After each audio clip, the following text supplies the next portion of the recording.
Secret Lovers, berburu kuliner favorit Jawa Barat tidak selalu harus di Bandung, Garut, ataupun Tasikmalaya. Di Ciamis ada kuliner unik dan legendaris. Mulai dari sarapan pagi berkuah, makan siang kaya rempah, sampai makan malam harga murah meriah. Let's go Secret Lovers, kita berburu kuliner unik di Kota Manis. Apalagi kalau bukan Ciamis. Wuhu. Nah ini dia soto Iyun. Soto Iyun legendaris dari Ciamis. Kita cobain rasanya, ini benar-benar wanginya mengingatkan saya terhadap seseorang. Wah.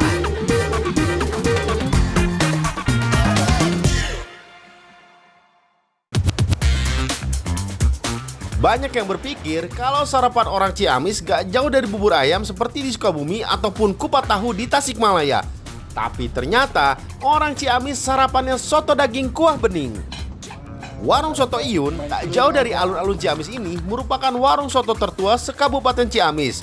Sudah eksis sejak tahun 1950. Uniknya, sudah lebih dari setengah abad, rumah makan ini hanya menyajikan satu menu aja tuh, yakni nasi dan soto daging kuah bening.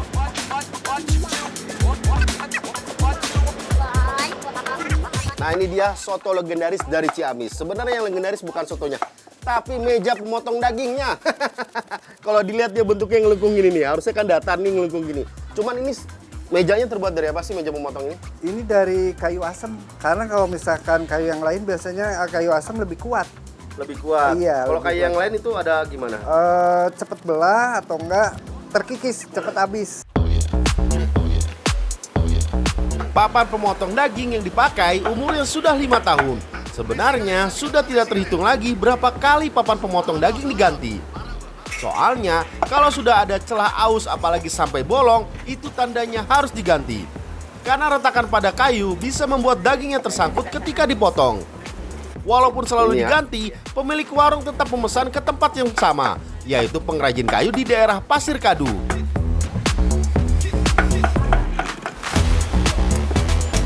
Makan sotonya biasanya kan pakai mangkok ya, soto ayam, sop daging. Kalau di sini pakai piring ya. Dan nasinya dicampur. Pasti ada alasan nih, kenapa kok pakai piring di sini? Biasanya kalau pakai piring tuh biar cepet dingin. Apanya yang dingin? Kuahnya. Pas dimakan nggak makannya gitu ya.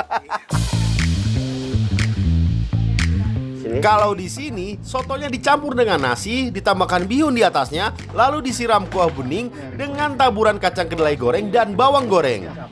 Kuncing kelezatan soto Iyun memang terletak pada kuahnya. Dagingnya pun dimasak di kuahnya, jadi membuat rasa kaldunya semakin kuat. Yuk kita bongkar rahasia kelezatannya Secret Lovers. Rupanya, memasak kuah soto tidak menggunakan kompor gas atau kompor minyak, tapi sejak dulu menggunakan tungku kayu bakar seperti ini. Tujuannya tentu agar cita rasa tempo dulu tetap terjaga. Tak hanya tungkunya, untuk menghangatkan kuahnya harus menggunakan panci lurik atau burik tuh.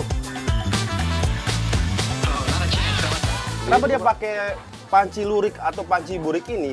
Karena dia cepat matang dan matangnya merata. Ya sama kayak somai gitu ya. Jadi dia matangnya merata tuh, somai matang, tahunya matang. Nah kalau kuahnya ini jadi rasa panasnya itu konsisten, suhunya konsisten. Jadi pas ketika dimakan nanti sama nasi dan dagingnya tuh. Ya.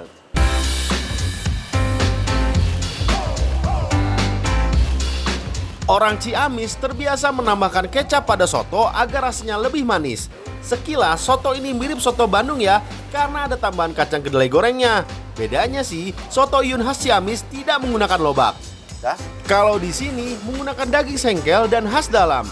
Berbeda dengan soto Bandung yang lebih banyak menggunakan daging sandung lamur.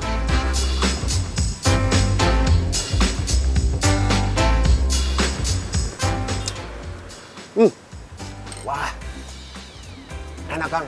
Kuahnya sama, mie-nya sama. Cuman tipikalnya kalau di sini dia tidak pakai yang namanya tetelan atau nggak jando. Kenapa kalau dia nggak pakai tetelan atau jando? Karena kalau misalkan tipikal soto bening ini, kalau pakai tetelan atau jando, nanti dia kalau dingin dia berkerak. Jadi merusak tekstur kuahnya. Makanya dia sengaja pakainya daging sengkel sama yang daging khas dalam atau daging yang full daging yang nggak ada gaji atau nggak uratnya ya. Walaupun zaman semakin berkembang, Soto Yun masih bertahan dengan warisan resep lama demi menjaga keotentikan rasa.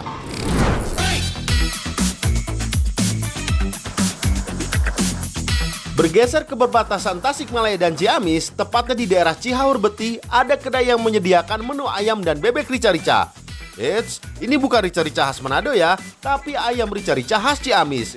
Walaupun namanya sama, bahan dan cara pembuatannya beda dong Sikit Lovers. Rica-rica Manado biasanya teksturnya lebih kering dan banyak menggunakan cabai merah keriting, cabai merah domba, dan cabai rawit. Kalau rica-rica Ciamis lebih berkuah dan kaya rempah. Sekilas sih mirip kari India gak sih?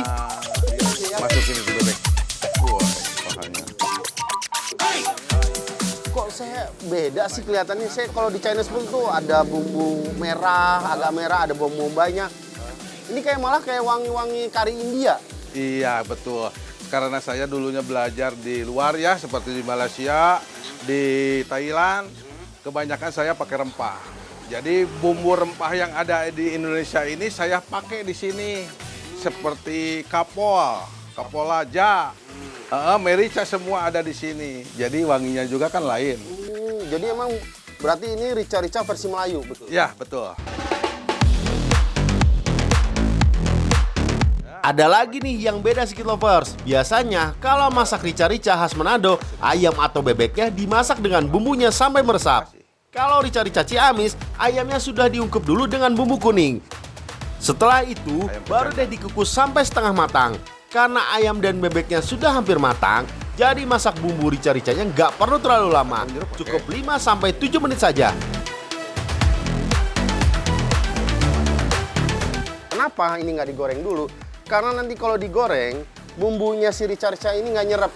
Karena sudah daging bebeknya maupun ayamnya sudah kena minyak, sudah digoreng, jadinya bumbu yang rica-rica susah nyerap ya. Makanya dia mentah setengah matang seperti ini.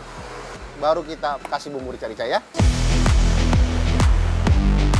Satu porsi ayam rica-rica bumbu rempah dan nasi hanya Rp25.000. Kalau bebek rica-rica sih Rp35.000.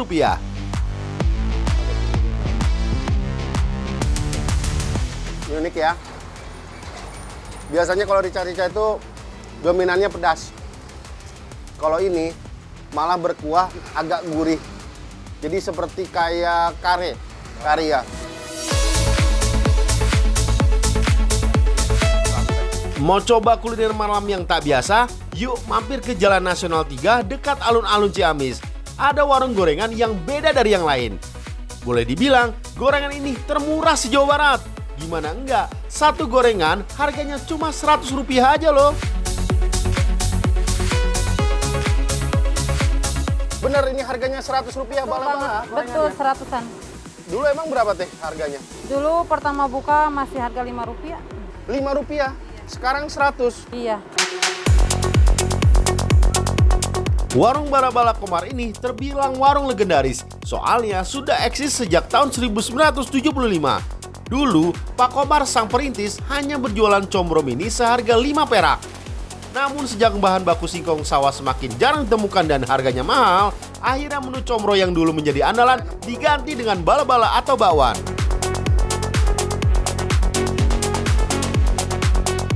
Emang tadi ngantri dari jam berapa? Jam 6-an. Jam 6. Sekarang jam? Setengah 8 berarti sejam setengah ngantri. Waduh, lihat tuh. Cuma buat bala-bala kecil doang, itu nunggu sampai 2 jam.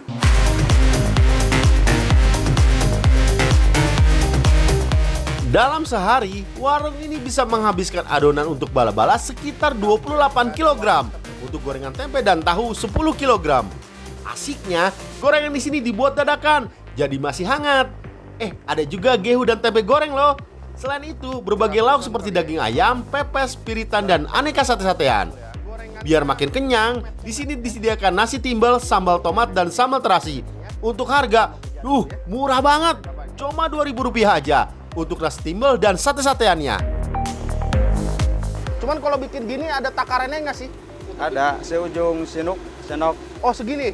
Ya segini. Jadi takarannya harus seujung sendok makan ya? Ya, Oh. Ini kalau bakwan, kalau tempe sama juga kayak gitu? tempe sama ya. Oh iya, Satu porsi gorengan campur seharga Rp5.000 isinya 50. Tapi kalau mau beli 3.000 juga tetap dilayani kok.